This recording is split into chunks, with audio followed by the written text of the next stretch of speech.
Chinese diplomat Wang Yi has met top EU diplomat Joseph Borrell in Beijing. Borrell's on a 3-day visit to China for the latest in a series of important high-level EU-China dialogues leading up to the EU-China summit later this year. Wang Yi will also co-chair the 12th EU-China Strategic Dialogue with Borrell. Zheng Chunying has more from Beijing. Borrell has met with Foreign Minister Wang Yi to discuss issues such as economic and trade concerns, geopolitical tensions, climate change, and the evolving crisis, of course, in the Middle East in the first China-EU high-level strategic dialogue. Earlier, Borrell also delivered a speech at the capital's prestigious Tecsun University, where he said it was in the interest of both sides to find common grounds and address the current imbalance in bilateral economic and trade relations. Chinese Vice Foreign Minister Ma Jiaxu has said the results of the upcoming Belt and Road Forum are expected to outweigh the combined achievements of the previous two forums.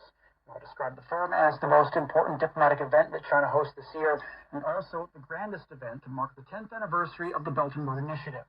He also said representatives from more than 140 countries and 30 international organizations have confirmed attendance at the forum.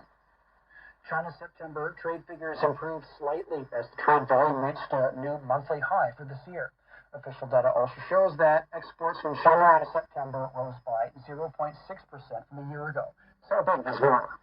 Spokesperson of China's General Administration of Customs, or GAC, has told media that China has saw its economy picking up and maintained its smooth operation of foreign trade with a positive outlook. In which he says statistics show that China's foreign trade volume in goods in the first 3 quarters of 2023 reached 30.8 trillion RMB. That's equivalent to $4.2 trillion, slightly down by 0.2% year on year, in which exports grew by 0.6% and imports decreased by 1.2%. He elaborated that the foreign trade in goods increased steadily this year, and the figure for September marked 3.74 trillion RMB, registered positive month-to-month growth for 2 consecutive months and the highest monthly figure for this year. A summit of the Commonwealth of Independent States is opened in Kyrgyzstan. Russian President Vladimir Putin attended the summit in the Central Asian country, his first foreign trip this year.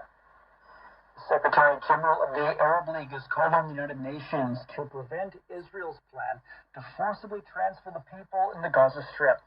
Ahmed Abul-Gate described Israel's proposed forced transfer of Gaza's people as a flagrant violation of the Fourth Geneva Convention, which prohibits an occupying power from relocating the population of an occupied territory.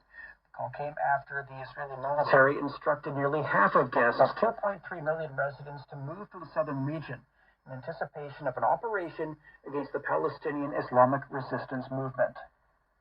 Diplomats from China and Saudi Arabia have discussed the situation in Gaza over the phone.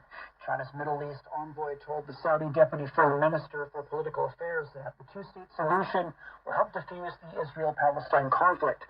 Tecsun also urged the international community to step up humanitarian assistance for the Palestinian people.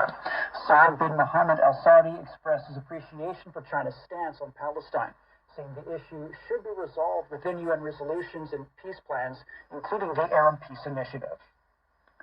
Pre-trial proceedings for the suspected murder of former Japanese Prime Minister Shinzo Abe have begun at a district court in West Japan. Tetsuya Yamagami did not attend the closed-door first pre-trial session at Nara District Court. The pre-trial proceedings allow court officials, prosecutors, and lawyers to narrow down issues, review evidence, and set the trial's schedule.